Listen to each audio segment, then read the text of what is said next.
Welcome student. तो फिर हाजिर हो गए ये force and laws of motion का सेकंड वीडियो ट्यूटोरियल लेके। आज के इस क्लास में हम करेंगे Newton's first law of motion.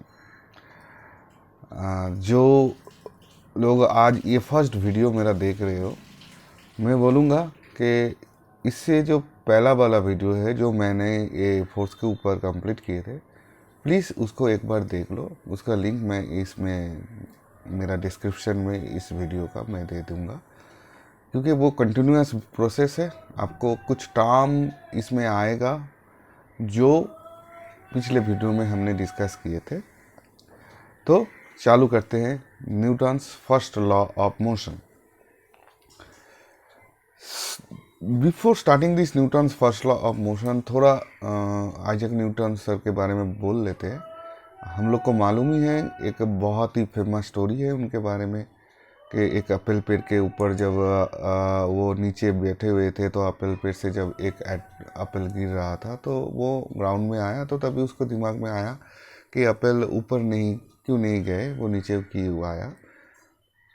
उसके बाद से उसमें जब वो काम करने लगे तो ग्रेविटी का इन्वेंशन हुआ।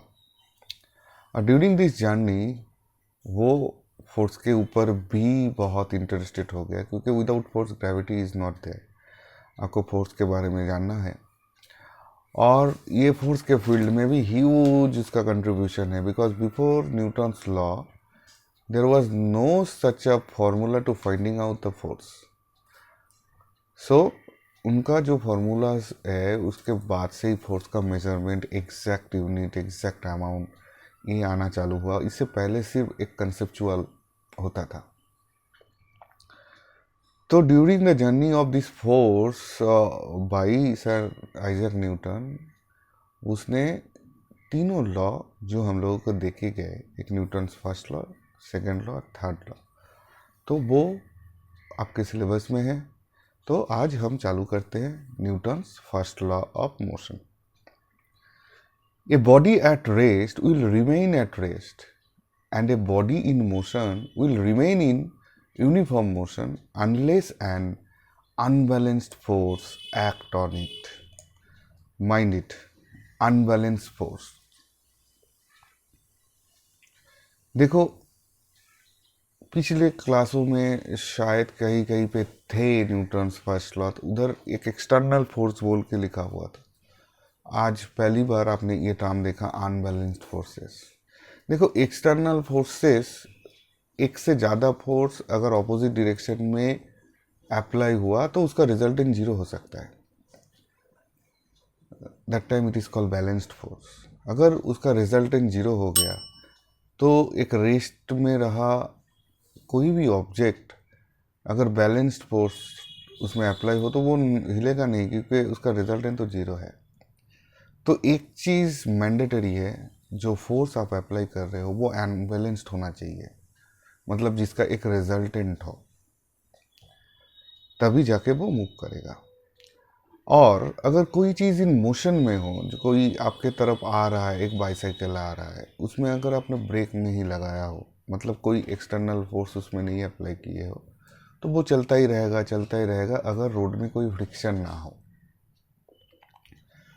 तो न्यूटन फर्स्ट लॉ में ये स्टेटमेंट उसने दिए। अभी ये स्टेटमेंट को थोड़ा भांगते हैं, इसमें और क्या है, क्या इसके अंदर क्या है, उसको जानने का कोशिश करते हैं। The first point I think you should know, a body at rest remain at rest unless an external unbalanced force acts on it to change its state of rest. इसका मतलब क्या है? Consider a wooden block kept on a horizontal surface at rest.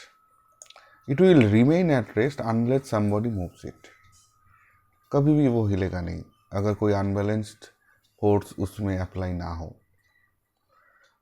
The second thing, a body in motion will remain in motion unless an external unbalanced force acts on it to change its state of uniform motion. देखो, ये तो मैंने बोला ही कि एक bicycle moving आ रहा है आपके उधर, वो अगर ब्रेक नहीं करेगा तो वो चलता ही रहेगा अगर रोड का फ्रिक्शन नहीं हो। अभी ये जो न्यूटन्स का फर्स्ट लॉ है, इसमें से हमको क्या क्या चीज़ नया सीखने वाले। ये जो दो मैंने बोला, ये तो चलो कोई भी जानता है कि एक बुक रह गया तो उसको अगर हम नहीं उठाए तो वो बुक उधर ही रहेगा। एक साइकिल चल रहा है, अगर फ्रिक्शन नहीं है तो ब्रेक नहीं लगाए तो साइकिल चलता ही रहेगा। ये तो हम तो जानते हैं। नया चीज़ क्या सीखने को मिलेगा। So Newton's first law give the quantitative definition of force. एक तो डेफिनेशन ऑफ फोर्स हमको मिलेंगे, as it tells us about the agent without which acceleration is not possible. Second, Newton's first law is also called the law of inertia. ये नया term आपको सीखने को मिलेगा, inertia। ये क्या है हम देखेंगे। And Newton's first law consists of two parts. A body cannot change its state of rest by itself. A body cannot change its state of motion by itself. तो ये जो नया नया टर्म आया इनर्शिया, काफ़ी इंटरेस्टिंग है। इसको पहले जान लेते हैं कि ये इनर्शिया है क्या। The tendency of a body to oppose any change in its state of rest और of uniform motion is called inertia of the body. जिस वर्चुअल प्रॉपर्टी से, जो इनहेरेंट प्रॉपर्टी से एक बुक अगर टेबल में रेस्ट में रहा, वो रेस्ट में ही रहने का कोशिश करता है, और कोई मूविंग ऑब्जेक्ट जो हर वक्त मूविंग ही रहने की कोशिश करता है, that is called inertia.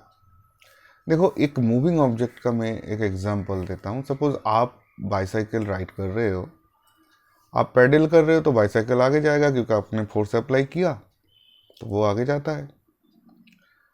Suppose आपने बाइसाइकिल का पैडलिंग करना छोड़ दिया, तभी भी आप क्या देखते हो, साइकिल चलता है, बहुत दूर चलता है without pedalling. Because of friction धीरे धीरे जाके रुक जाता है। बट हम जानते हैं किसी भी ऑब्जेक्ट के ऊपर फोर्स अप्लाई ना होने से वो मूव नहीं करेगा। तो आपने तो फोर्स अप्लाई करना छोड़ दिया, पैडलिंग करना छोड़ दिया, फिर भी बाइसाइकिल चल रहा है। क्यों? Because of his inertia. जो ऑब्जेक्ट जिस स्टेट में है वही स्टेट में रहना चाहता है। व्हील जो है, पैडलिंग के वजह से वो घूम रहा था, पैडलिंग बंद करने के बाद भी वो घूमना ही चाहता है। एंड ये जो घूमना आफ्टर पैडलिंग वो घूमता है जिस प्रॉपर्टी के वजह से, this property is called inertia. Now ये जो इनर्शिया न्यूटन्स फर्स्ट लॉ से आया, इससे पहले भी गैलीलियो ने इनर्शिया को लेके काफ़ी सारा काम किया और काफ़ी सारा स्टेटमेंट भी उसने दिए। तो पहले देख लेते हैं कि गैलीलियो का क्या क्या कंट्रीब्यूशन था ये इनर्शिया के ऊपर। Galileo's laws of inertia. Galileo studied motion of object on an incline plane. उसने एक इंक्लाइन प्लेन ऐसे बनाया, उसमें एक बॉल को रोल करवाया। He found that object move down a smooth inclined plane and accelerate. Object moving up a smooth inclined plane retardate। जब ऊपर उठता है तो वो रिटार्डेट करता है, मतलब उसका जो स्पीड है वो घट जाता है। जब एक इंक्लाइन प्लेन से ऊपर से नीचे की तरफ आता है तो उसका स्पीड एक्सीलरेट करता है। Now the third one, object moving on a frictionless horizontal place move with a constant velocity। तो तीनों चीज़ उसने किया। देखो, एक इंक्लाइन प्लेन ऊपर से एक बॉल को छोड़ दिया तो उसने देखा वो बॉल जितना नीचे चलता गया उसका स्पीड बढ़ता गया, जितना नीचे चलता गया उसका स्पीड बढ़ता गया। अभी उसी बॉल को उसने ऊपर पुश किया, तो जिस फोर्स से उसने पुश किया, जो वेलोसिटी से वो ऊपर चलना चालू हुआ था बॉल, बस धीरे धीरे धीरे धीरे जितना ऊपर चलता गया उसका वेलोसिटी घटता गया, एक समय तो वो रुक भी गया। नाउ और एक चीज़, थर्ड चीज़, उसने एक फ्रिक्शनलेस सरफेस बनाया जो हॉरिजॉन्टल है। उसमें एक बॉल को रोल किया तो उसने देखा बॉल रोल होता ही जा रहा है, होता ही जा रहा है, रुक नहीं रहा है। If it is made frictionless, मैंने पहले भी बोला। तो ये तीनों चीज़ें उसने देखा। Now in another experiment using double inclined plane, Galileo observed that, देखो उसने ऐसे एक डबल इंक्लाइन प्लेन बनाया। A ball released from rest on one smooth inclined plane rolled down and climbed up the other smooth inclined plane. He found that in ideal situation, when there is no friction, the final height of the ball is the same as the initial height. मतलब क्या, अगर ऐसे incline plane उसने बनाया कि वो friction less है तो उसने इधर से छोड़ा था बॉल को, तो वो बिकॉज ऑफ ग्रेविटी उसका एक्सीलरेट हुआ, उसका वेलोसिटी आया और इधर फिर वही वेलोसिटी से धीरे धीरे चलता गया और एक समय रख के रुक गया। तो अगर ये फ्रिक्शनलेस वो बना पाए तो वो देखा कि जिस हाइट से इसने छोड़ा था बॉल, वो इंक्लाइन में दूसरे वॉल में उतना हाइट तक ही चढ़ गया। डिफरेंट डिफरेंट शेप बना के देखा, उसमें भी सेम हाइट पे चढ़ गया। Now in actual practice when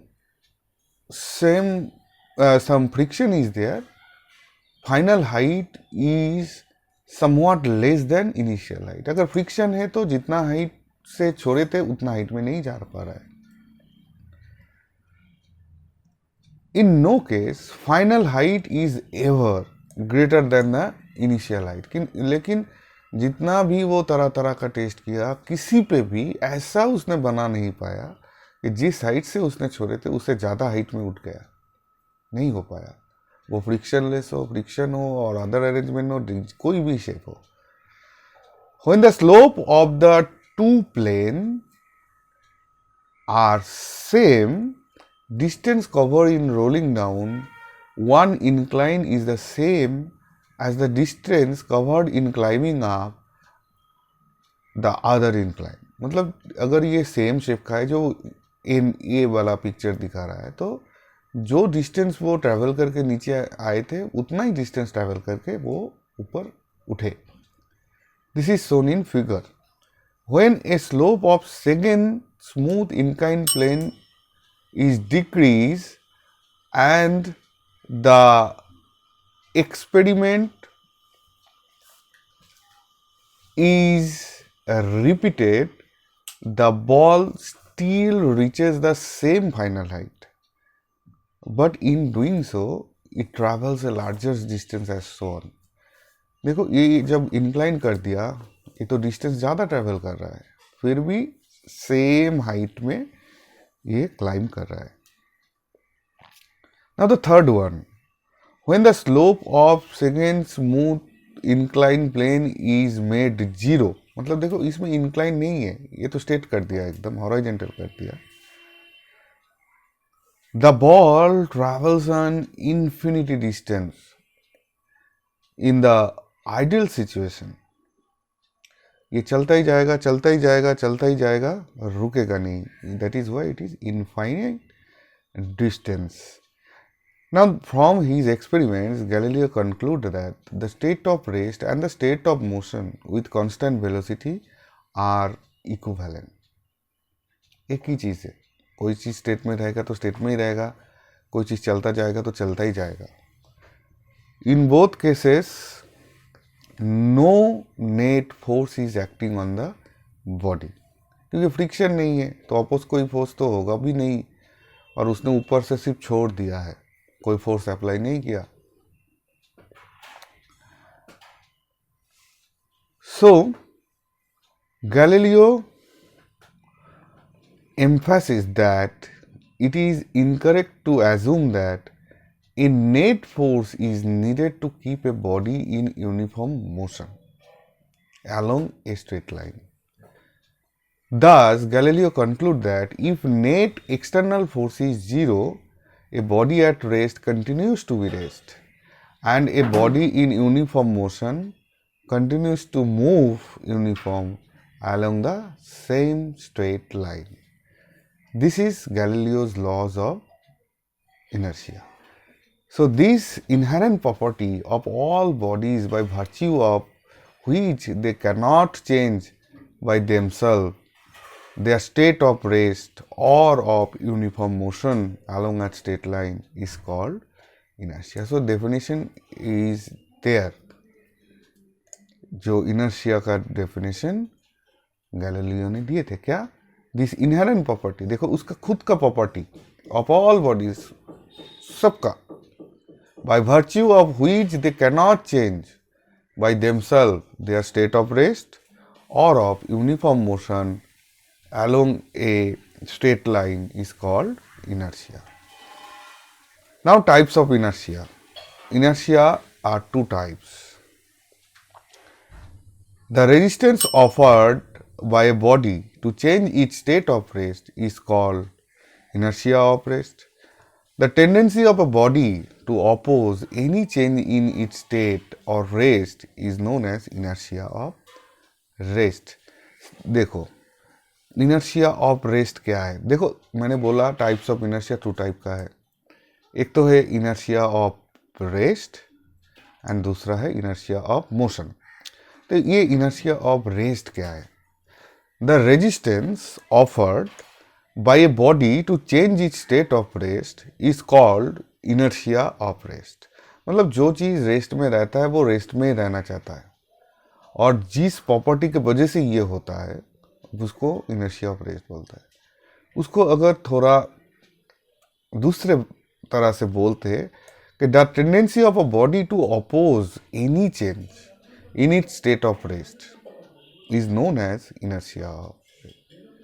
जो टेंडेंसी के वजह से वो अपोज करता है कोई भी चेंज होने का, उसको बोलते हैं inertia of rest.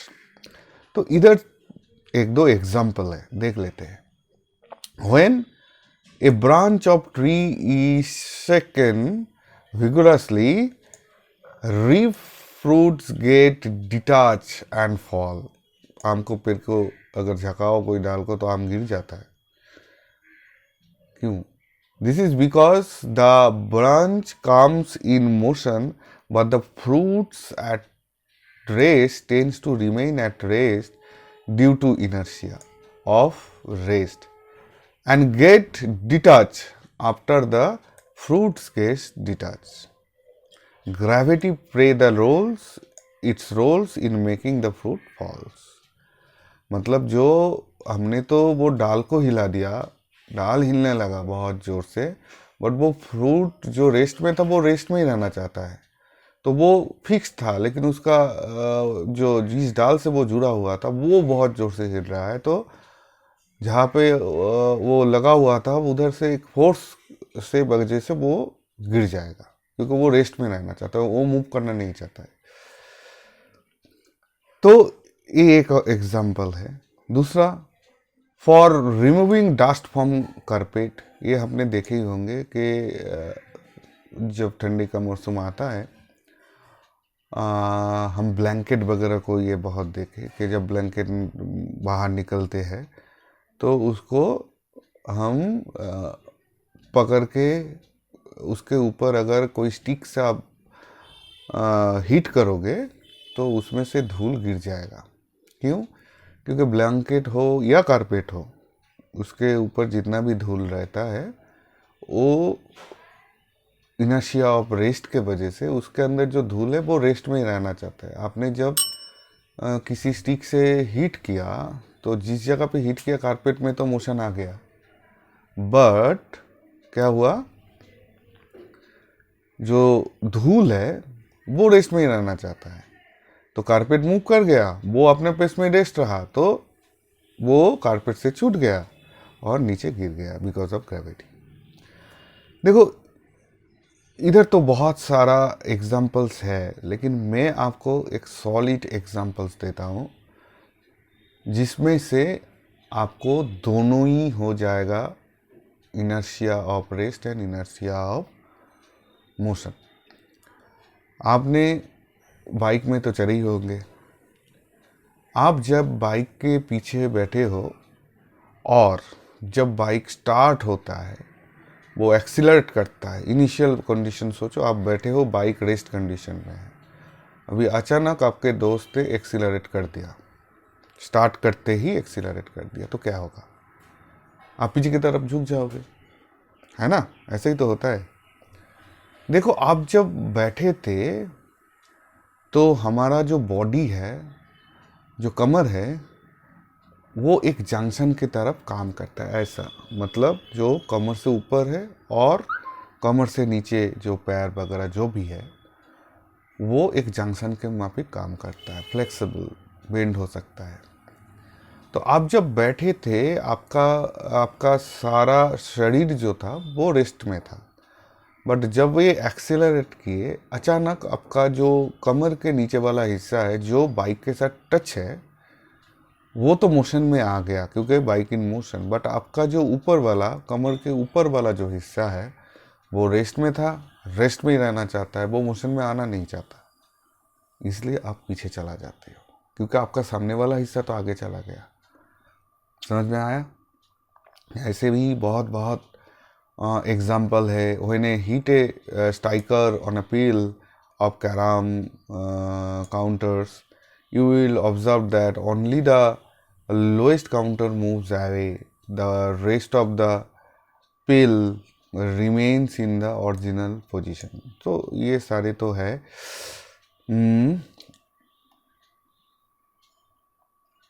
नाउ ये बुलेट वाला एक बार देख लेते हैं। ए bullet fired from a gun makes a small hole in the window's pane while passing through it, but the stone striking the window pane breaks it into pieces. Crack हो जाता है, पूरा टूट जाता है। So when a bullet strikes the window pane, only a small portion of the window pane where the bullet strikes comes in motion, because the bullet makes contact with the pan for a very short time due to its high speed. मतलब बहुत ही छोटा सा whole में, मतलब हिस्सा में bullet लगता है, और उस हिस्से में ग्लास वाला विंडो में उस हिस्से में क्या होता है, जो ग्लास है उसमें आ जाता है मोशन, तो वो उसके साथ, जो बुलेट के साथ ही बाहर निकल आता है। बाकी हिस्से को कोई रेस्ट में रहना चाहता है वो रेस्ट में ही रह जाता है, तो एक होल हो जाता है। But on the other hand, the remaining portion of the window piece remain at rest due to the inertia of it, thus the small hole in the main made by the bullet in a window pane. Now the speed of the stone is very small compared to the speed of the bullet. So the stone makes contact with the window pane for longer period of time. बहुत time तक रहता है, उसका speed कम है। During this longer time, the whole window pane comes in motion and hence breaks into pieces.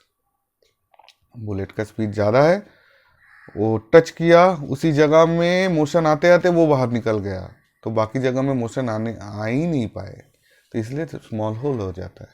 अगर आपने जब एक ब्रिक उठा के मारा तो देखा पूरा जो कच्छ है वो टूट गया, क्योंकि ब्रिक मारने से वो तो उसका स्पीड कम है, वो जाके जब हीट किया बहुत देर तक उधर रहा, तब तक तो जो उसका मोशन था वो पूरा विंडो ग्लास में फैल गया है, तो सारे में क्रैक आके गिर गया। अगर इसका स्पीड ज़्यादा होता तो सिर्फ होल ही होता, क्योंकि बाकी हिस्सा तो वो रेस्ट में ही रहना चाहता है, वो तो मोशन में आना ही नहीं चाहता है because of inertia of rest.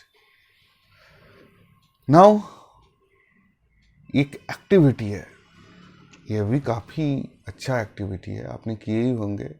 कोई भी टम्बलर ले लो, उसके ऊपर एक कार्डबोर्ड ले लो, उसके ऊपर एक कॉइन रखो। आप जब आपका फिंगर से वो कार्डबोर्ड को हिट करोगे, अब देखना कार्डबोर्ड तो मोशन में आ जाएगा, वो बाहर गिर जाएगा, लेकिन उसके ऊपर जो कॉइन था वो ग्लास के अंदर गिरेगा, वो कार्डबोर्ड के साथ नहीं चला जाएगा। मतलब कार्डबोर्ड तो मोशन में आ गया, but because of inertia of rest, this coin does not want to go with the cardboard, it drop into the glass.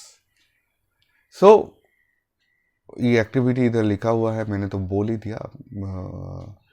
Now the last one, inertia of motion. The resistance offered by a body to change its state of uniform motion is called inertia of motion. और दूसरी तरह से the tendency of body to oppose any change, change होना नहीं चाहते, in its state of uniform motion is known as inertia of motion. कुछ example देख लेते हैं। An athlete runs for a while before taking a long jump. Long jump लेने से पहले वो बहुत पीछे जाके दौड़ के आके फिर जंप देते हैं, मतलब उसको बॉडी को मोशन में ले आते हैं। तो क्या होता है, जब वो फ्लाई करता है वो मोशन की वजह से बहुत दूर आगे चला जाता है, क्योंकि वो मोशन ऑफ इनर्शिया की वजह से वो रुकना नहीं चाहते, जिस मोशन में है उस मोशन में ही रहना चाहते। So the motion gained by the athlete helps him to keep a long jump. Now when we switch off a fan, it continues to rotate for a while due to inertia of motion. हमने curtain बंद कर दिया फिर भी fan घूमता है, switch off कर दिया फिर भी फैन घूमता है। क्यों? क्योंकि वो अर्लियर जो मोशन में था वो वही मोशन में रहना चाहते हैं, उसको बंद नहीं होना देते। दैट इज़ वाई बहुत देर तक घूम के फिर फ्रिक्शन की वजह से एक टाइम में आके रुक जाता है। और मैंने जो एग्जाम्पल दिए थे वो बाइक वाला, मैंने बोले थे एक ही एग्जाम्पल से दोनों कवर हो जाएगा, उसको सोचो। अभी तो आपके बाइक का फ्रेंड में बैठे हो, पीछे बाइक पूरा चल रहा है 60 के स्पीड में, आप मज़ा ले रहे हो। अचानक सामने कुछ चीज़ आ गया तो आपके फ्रेंड ने ब्रेक लगाया, तो क्या हो गया, आप सामने उसके पीठ के ऊपर आ जाओगे। क्यों? बिकॉज अब जब ये बाइक मोशन में था, आपका सारा शरीर अभी मोशन में आ गया, सारा हिस्सा आपका मोशन में है। अब अचानक ब्रेक लगाने से आपका तो लोअर वाला पार्ट रेस्ट में आ गया, बट आपका ऊपर वाला जो हिस्सा है, कमर के ऊपर वाला हिस्सा, वो तो मोशन में ही रहना चाहता है, तो वो तो चलता ही रहेगा। इसके वजह से वो आगे आ जाता है, हम ब्रेक करने से आगे आ जाते हैं। So that is the inertia of motion. और एक ही एग्जाम्पल काफ़ी है बाइक वाला, जिसमें से आप इनर्शिया ऑफ रेस्ट भी बोल सकते हो, इनर्शिया ऑफ मोशन भी डिस्क्राइब कर सकते हो। मोशन होने से आगे की तरफ झुकोगे और इनर्शिया ऑफ रेस्ट होने से पीछे की तरफ जाओगे। The last thing, inertia of direction भी एक होता है, जो मैंने बोला, inertia of rest and inertia of motion, two types. There is another type, that is third one, you can say that inertia of direction. What is inertia of direction? The resistance offered by a body to change is direction of motion is called inertia of direction. मतलब ये तो direction भी change नहीं करना चाहते थे, जिस direction में मैं जा रहा हूँ वो उसी डायरेक्शन में जाऊँगा, अनलेस कोई एक्सटर्नल फोर्स मेरे को चेंज ना करे। मैं अगर सीधा चलता रहूँगा तो सीधा ही चलता रहूँगा। तो इसका एक एग्जांपल देख ले। When a bus suddenly takes a turn, the all passenger sitting causally experience a jerk in the outward direction. This happens because the passenger tendency to remain its original direction of motion due to inertia of direction. उसके वजह से वो हम देखे कि right side में अगर अचानक टर्न ले लिया, हम तो लगता है कि लेफ्ट साइड में लेने से अगर आप राइट साइड में बैठे हो तो आप खिड़की से बाहर निकल जाओगे। जो चीज़ आपका बहुत सारा राइड में भी होता है, बहुत सारा झूले में भी होता है, लगता है कि आप बाहर निकल जाओगे। सो व्हेन अनदर एग्जांपल देख लेते हैं। When mudguard used over a wheel of vehicle, this is because the mud striking in a groove of the tire fly off tangentially when the wheel moves at a high speed. To protect the rider from this mudguard are used. वो सीधा 90 degree में आएगा, आपके ऊपर आ जाएगा, जितना भी tyre का माड है उसको रोकने के लिए ये वो मडगार्ड यूज होता है। ये देखो, आप एक स्टोन को एक स्ट्रिंग के साथ बांध के अगर ऐसे जोर जोर से घुमाओ और सडनली अगर वो स्टोन आपका स्ट्रिंग से छूट जाए तो वो सीधा निकल जाए। वो जिस डायरेक्शन में है वो उसी डायरेक्शन में रहना चाहता है, स्ट्रेट उसी डायरेक्शन में चलना चाहता है। That is the inertia of direction. Now ये इनर्शिया के साथ मास का तो रिलेशन है, क्योंकि जितना भी चीज़ भारी होता है उतना ज़्यादा वो रेस्ट में रहना चाहता है। जितना भी कोई भारी चीज़ मोशन में है उसको रुकवाना उतना ही ज़्यादा मुश्किल है। आपके तरफ एक साइकिल आ रहा है, आप तो उल्टा दिख से फोर्स लगा के उसको रुकवा सकते हो। आपकी तरफ एक ट्रेन आ रहा है, आप फोर्स लगा के उसका रुकवा सकते हो? नहीं सकते। जितना ज़्यादा मास होगा उतना ही उसका इनर्शिया ज़्यादा होगा। तो एक बार पढ़ लेते हैं। Consider two stationary objects, a small table and a big table. Now, if we apply the same amount of force on those two tables, then it is difficult to move the bigger table than the smaller table. It means the heavy table oppose more to change in its state of rest than the light or small table. Thus, greater is the mass, greater is the inertia. Hence, inertia of the body is equal to the mass of the body. The inertia of object is measured by its mass. A large mass such as that the freight train जो मैंने बोला, indicating a large inertia. So that much is today's class. Next class में हम Newton second law करेंगे and देखेंगे वो कैसा है। एंड लास्ट में आपको जो एनसीईआरटी का जितना भी क्वेश्चन आंसर है हम सभी भी कंप्लीट करेंगे इधर। Thank you.